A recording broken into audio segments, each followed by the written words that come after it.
and I have two guys. One of them takes offense when I call him a guy, but I'll still say two guys in the studio with me, Tunde Oguchiku and Joaquin Idara. Let me quickly welcome you guys to the studio. Thank you very much. My pleasure as usual. All right. Let's quickly talk that a lot is happening on the local scene. So let's quickly start from there. Something's happening at Roe Park. Can you quickly give us insights into that? For so long, we'll be talking about international. Okay. Even though we'll talk a little bit of international thing, we want to make those viewers who love that to know that it has started happening locally.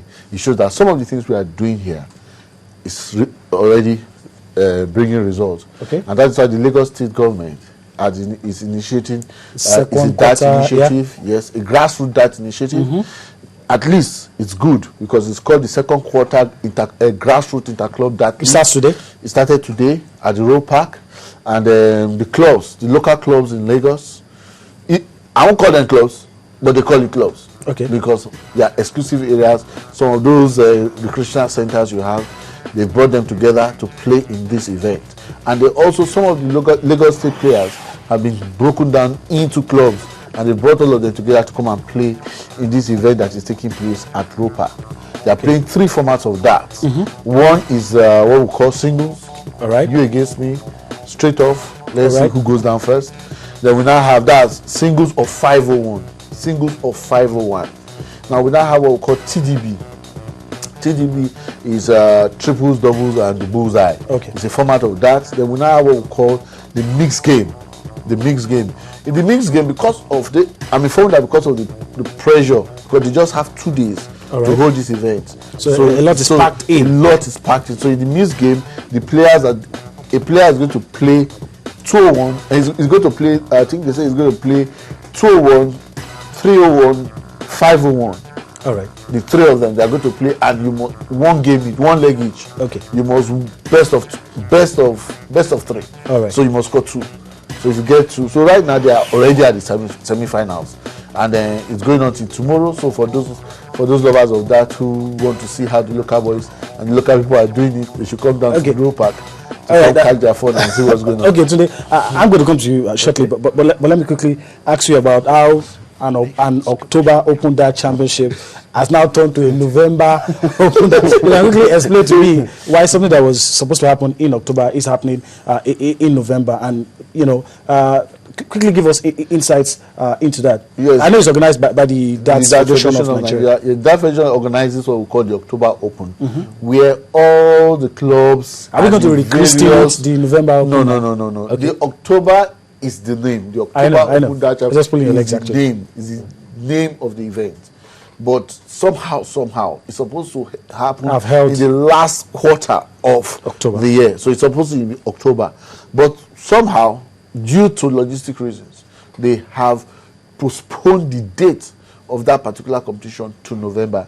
And the Darts Federation of Nigeria has formally announced that it's going to take place in November. Okay. 6th. Is it an all-comers affair?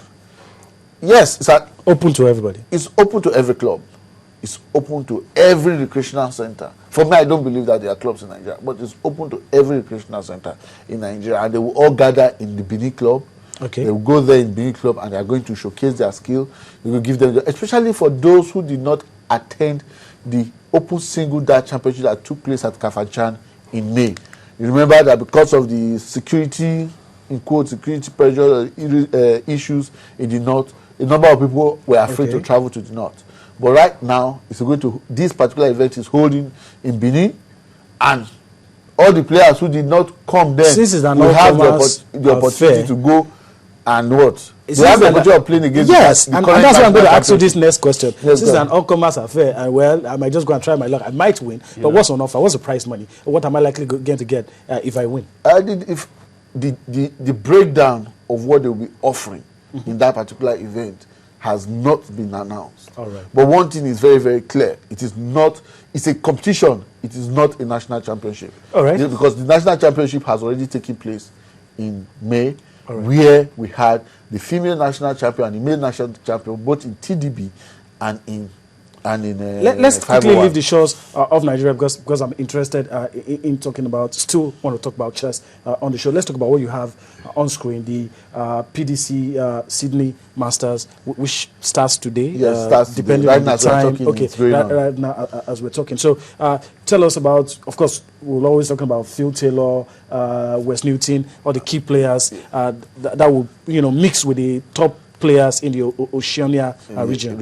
Yes, the eyes of the professional darts is focused right now in Sydney, Australia, as all the top players in the PDC, top players in the PDC ranking are gathered there in Australia, and they are showcasing their skill. The fans, the dart fans in Australia, have the opportunity for once to have a feel of what UK has been enjoying, what they enjoy, and Europe has been enjoying regularly. as if it is, but they have the opportunity now to enjoy what they are doing. We know the regular guys, but quickly talk about the guys from the Oceania region that could rub shoulders with the best. Some of the Carl Anderson is going to be there. He's there. He's winner of the Oceania Masters. But let's just quickly do a breakdown of what those going to play today. The features for those going to on play screen. today. Yes, we have Paul Nicholson. He's playing against Warren Paris. Okay. And Michael Van Gerwen. Michael Van Gerwen is playing against Clinton Bridge. Wes Newton is playing against David Platt. And Andy Anderson is playing against Bill Anderson. Gary Hamilton. Andy Hamilton is playing against Bill Anderson. Simon Whitlock, we call him the Wizard, is playing against James Matters. And the Lewis, former world champion, is playing against Martin Tuhua. Okay. MVG. I love tongue twisting names. But Fitela is going to, Fitela is going to be there today. It's going to. That's the top draw. Everybody wants to see the top draw. Everybody wants to see him. Even I want to run and go and watch that particular game. Fitela is going to play against the master, the winner of the Oceania Masters. I have a question. That's Kel Addison. I have another question for you, but I have to come to Tunde first before I ask you that question. What's happening on the local scene? It's a problem that's common to, I don't want to call it lesser sports. Sports. Well, football doesn't seem to have that. But let me ask you, what's happening on the domestic scene? Really, most of us feel nothing is happening, but you're always telling us, oh, this is happening in chess.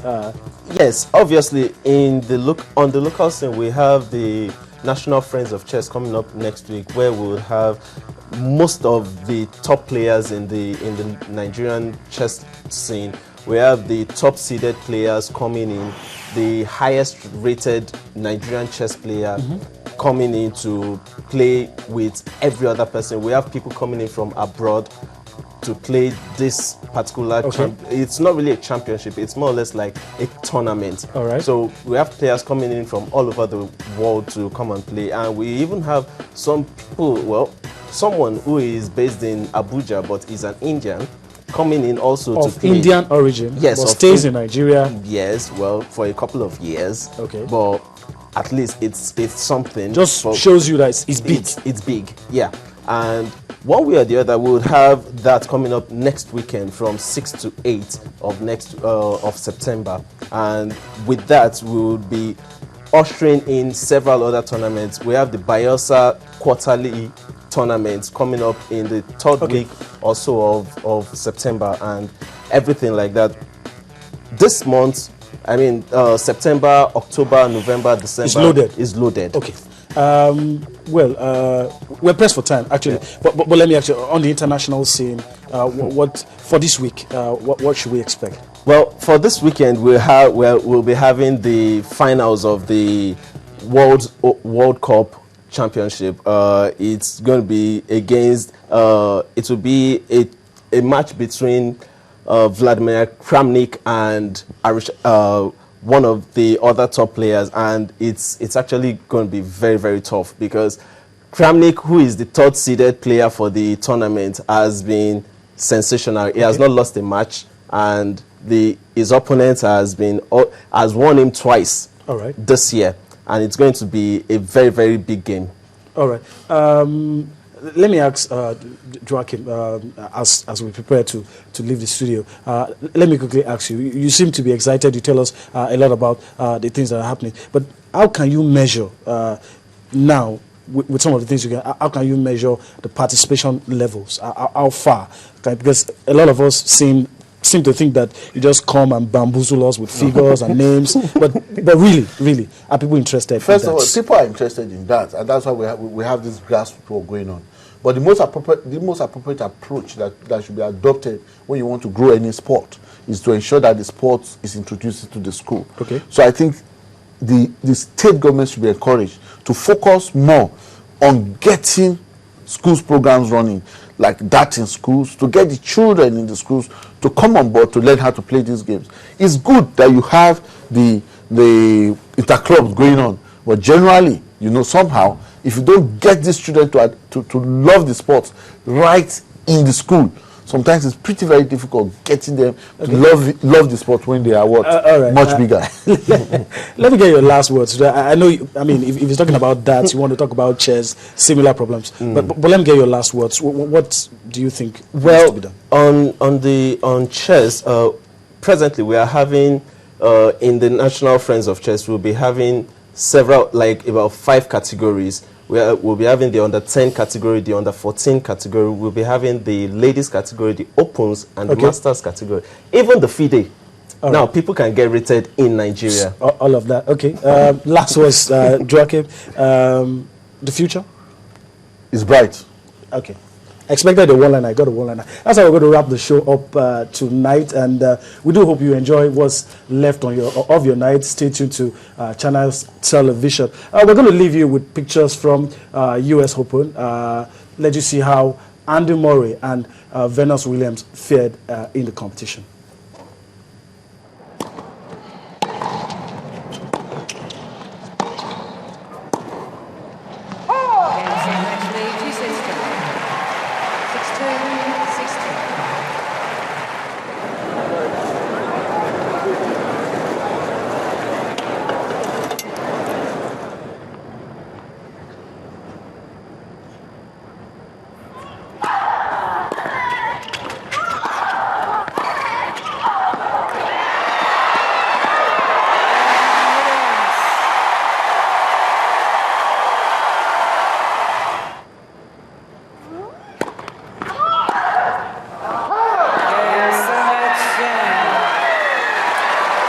Sets 1, 6-3, 2-6, 7-6.